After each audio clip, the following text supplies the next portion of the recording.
أعوذ بالله السميع العليم من الشيطان الرجيم بسم الله الرحمن الرحيم الحمد لله رب العالمين والصلاة والسلام على المبعوث رحمة للعالمين.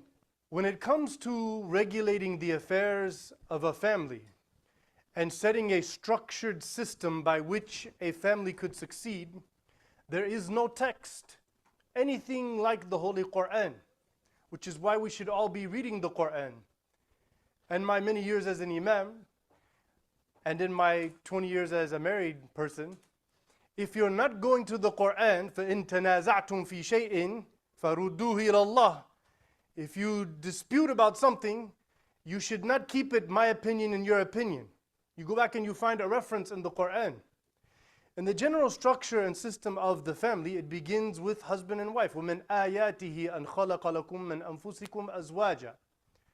So the ayah says in Surah Ar-Rum, from his signs that you will know him by, is that he has created among humanity two people who will become pairs. Azwaj. In Arabic, zawj is to make two into one.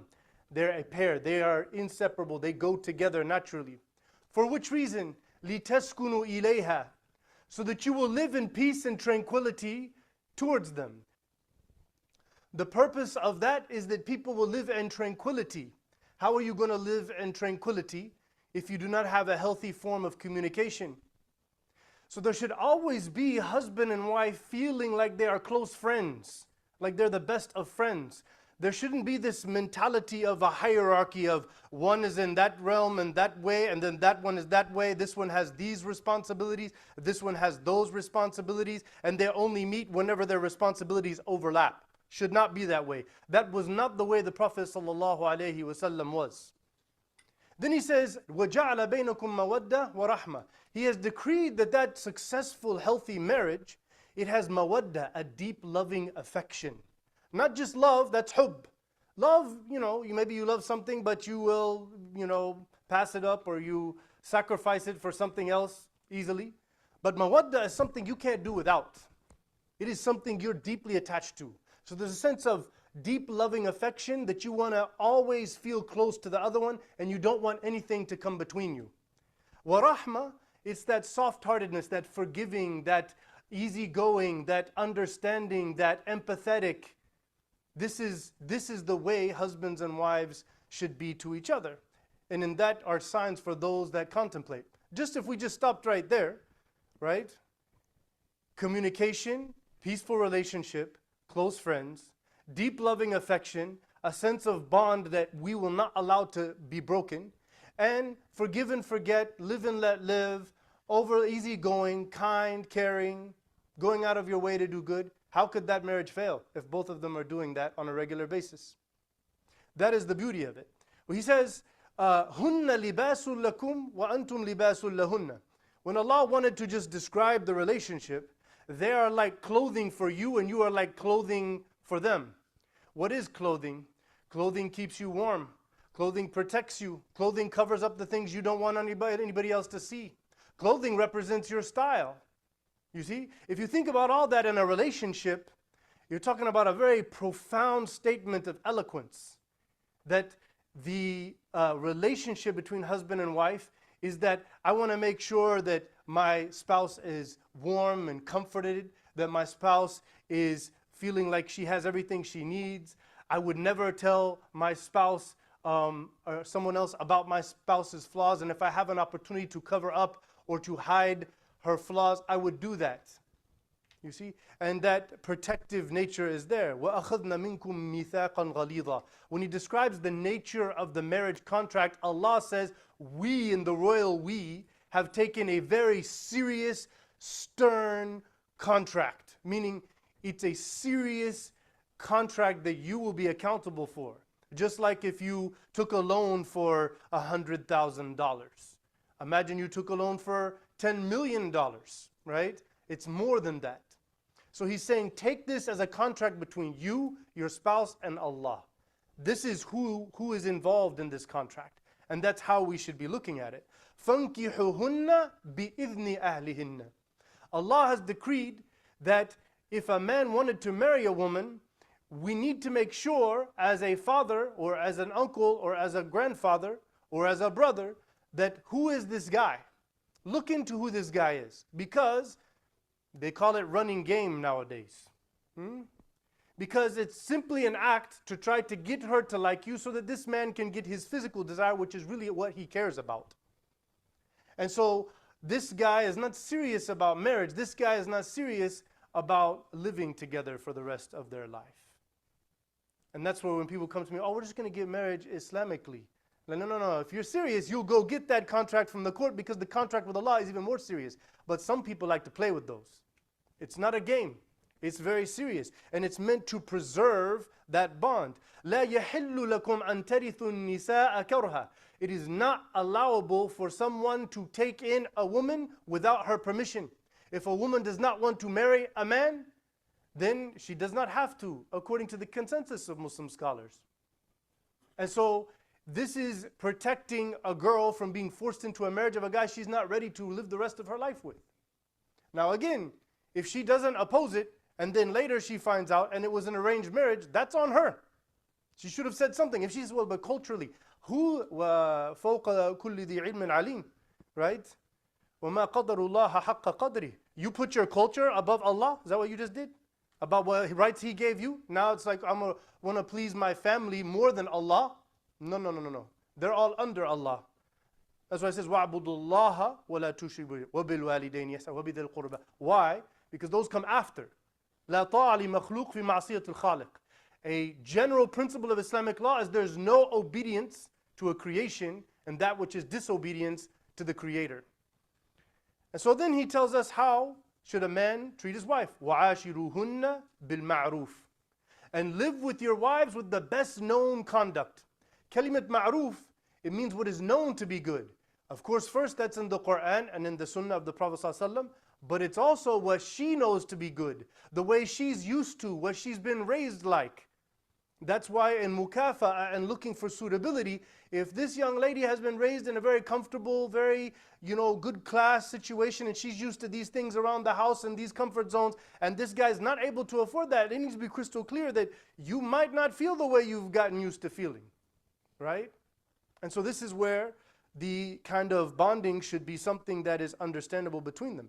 So then he says, فَإِن كَرِهْتُمُهُنَّ فَعَسَىٰ أَن تَكْرَهُ شَيْئًا وَيَجْعَلَ اللَّهُ فِيهِ خَيْرًا كَثِيرًا. Some man may be like, well, she's like this or she did that or whatever, and he starts to get bothered by that. Allah is telling him, you should pay close attention.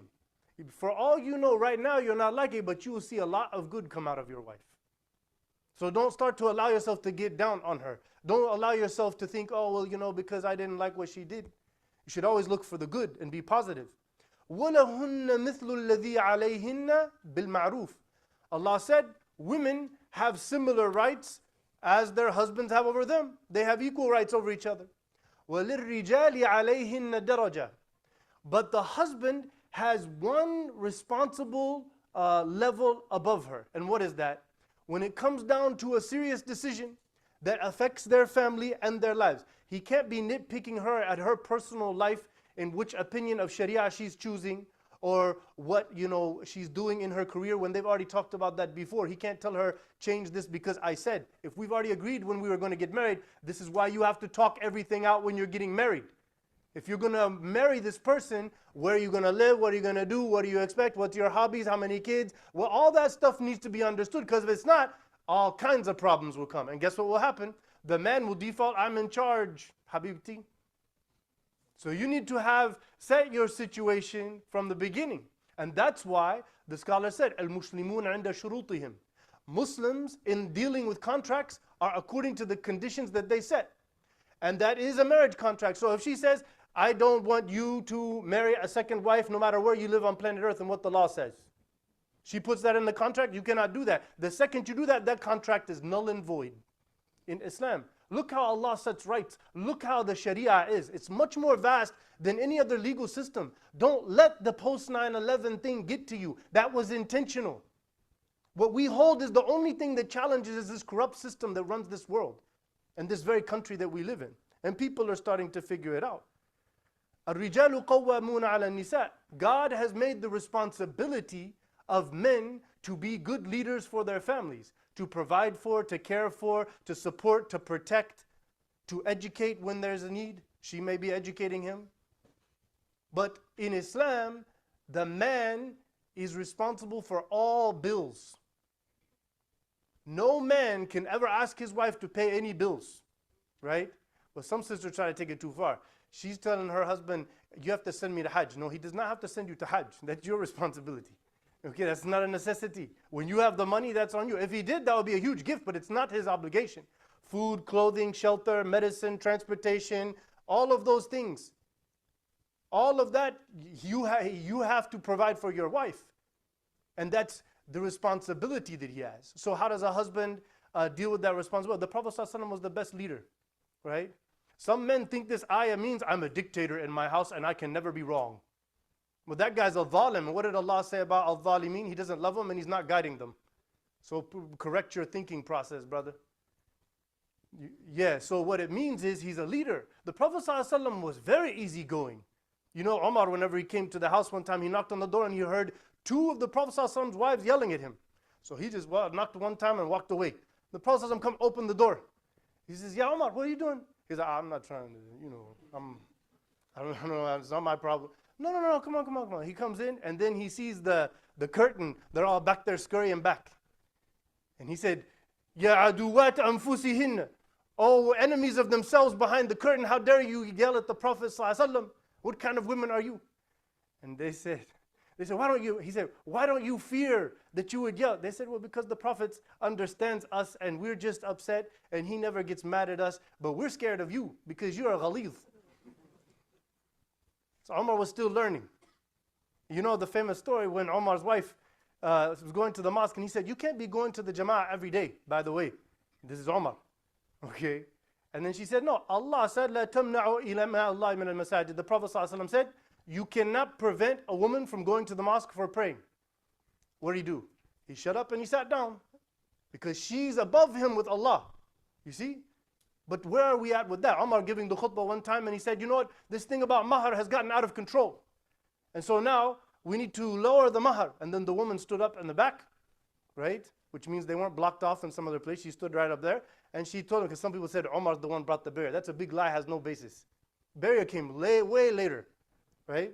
So she stood up, she said, Ya Umar, قال إن آتيتهن قنطارا. If you give them a huge amount of wealth, it doesn't, qintar is not something set.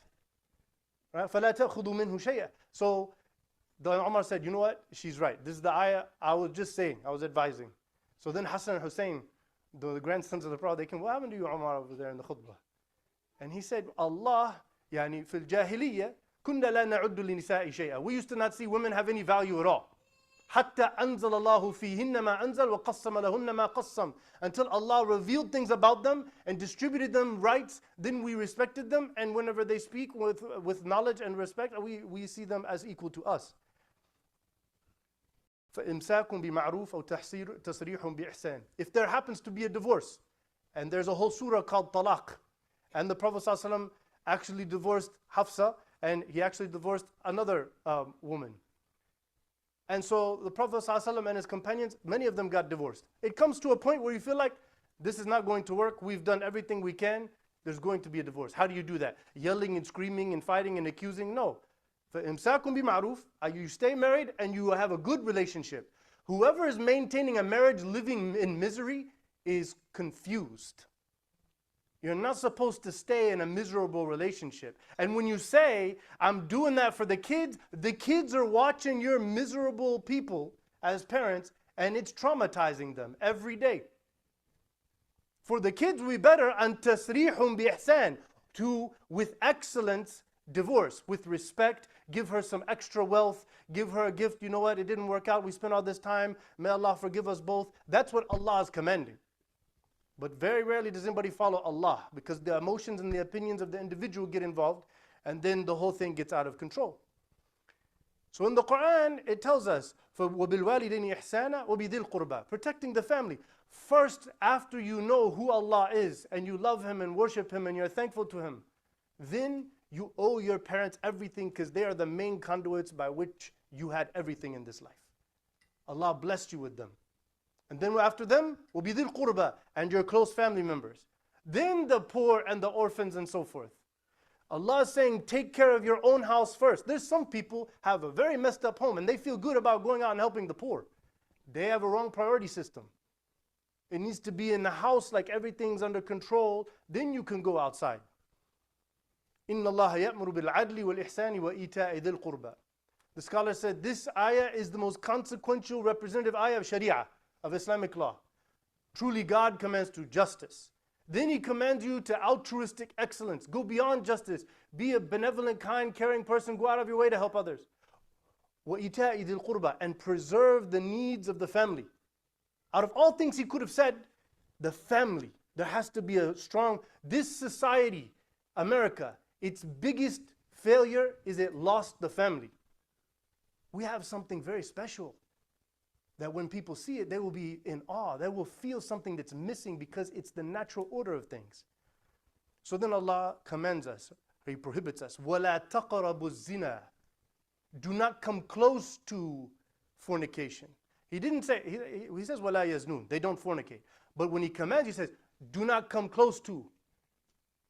Meaning, zina, it's a little weave. It just happens through this little, slowly these barriers, khutuwat al-shaytan.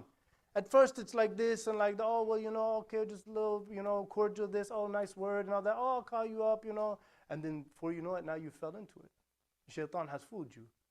So He says, don't come close to it. What is that? Don't be alone. Don't physically touch. Don't talk in a personal manner with someone. These are all protecting. You can never have zina if you never physically touch someone of the opposite gender, if you're never alone with them, and you don't talk personally about their feelings and things like that. If you don't do these three, there will never be zina. This is what the Prophet ﷺ said. This is what the Quran is telling us. قُلْ لِلْمُؤْمِنِينَ يَغُضُّوا مِنْ أَبْصَارِهِمْ. Before Allah told women about the modest dress, He told men, lower your gaze. Don't look at things that are making you think in a sexual way. وَلَا تَقْرَبُوا الْفَوَاحِشَ مَا ظَهَرَ مِنْهَا وَمَا بَطَنَ. Beware of those filthy things that will attract you and make you think in the wrong way. Stay completely away from them. And so here He's telling us that the man has to first be in control of his desires. Then He's telling the woman, knowing that men and women have a different attraction system. By the way, this is i'jaz. This is in itself a miracle. Because they did not have the science of testosterone and estrogen and the psychology. Now, if you went to any psychology department and you said, is the male sexual drive about just seeing and wanting and pursuing? And is the female the same? And they will say, no, the man is like that, but the female is different. It's a whole different process that would make her want to do that. And for the vast majority of them, they're not going to pursue that, right? So that's why the woman is dressing more modest than the man, because of the natural disposition that this man is going to think about that more often. Now, I'm not peddling the women, you have to dress like that to protect us. No, you're dressing like that, as the Quran said, لِيُعْرَفْنَا فَلَا يُؤْذَيْنَ. That you will be known as a believing woman with modesty and nobody would accuse you of something. That you're known for your brain and your heart and not for the presentation of your body. And so these things, and there are many more, and I'm just going to stop right here. These things, all of this put together, it preserves family and society. It preserves the structure and order, and there's the nasl, and making sure who is your parents and keeping that. You can't have a closed adoption in Islam. You can have open adoption. Some people have it wrong. If you want to adopt, but that's so-and-so's parents and that's their name. You see what I'm saying? I'm like a parent, and I'm glad for you to call me that as like a term of endearment. You see? Muslims are way behind this. I get very jealous when I met all these pastors that have adopted kids. They're like, yeah, these poor people are orphans, we should take care of them. I'm like, what about all the ayahs in the Quran? What do we do about orphans? Oh, we find a justification. Oh, then I'll have to wear hijab, therefore we'll never do any of that stuff. We're just looking for a reason to get out of it. But we need to be family for those who don't have family, and that's a whole other thing. May Allah protect us in the Quran and make the Quran a witness for us and not against us.